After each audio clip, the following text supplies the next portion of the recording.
మరి మంచిగా ఆడుతుండు కదా. అయ్యో దాని కిందికి వెళ్ళిందా. తీ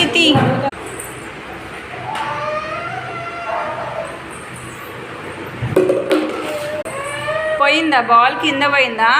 మెల్లగా మెల్లగా తీస్తారులే ఏం కదా. మెల్ల గుడ్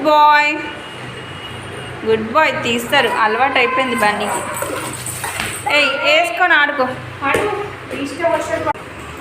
అరే నాటకాలు చూడు ఎట్లా పెట్టుకుంటుంది చూడు. బ్యాట్ని నోట్లో ఎలా పెట్టుకుంటుంది. నో నాన్న మౌత్ దగ్గర పెట్టుకోవద్దు. కొంచెంసేపు ఆడుతుండు వాటర్ తాగుతుండు. గుడ్ బాయ్ బన్నీ నాన్న.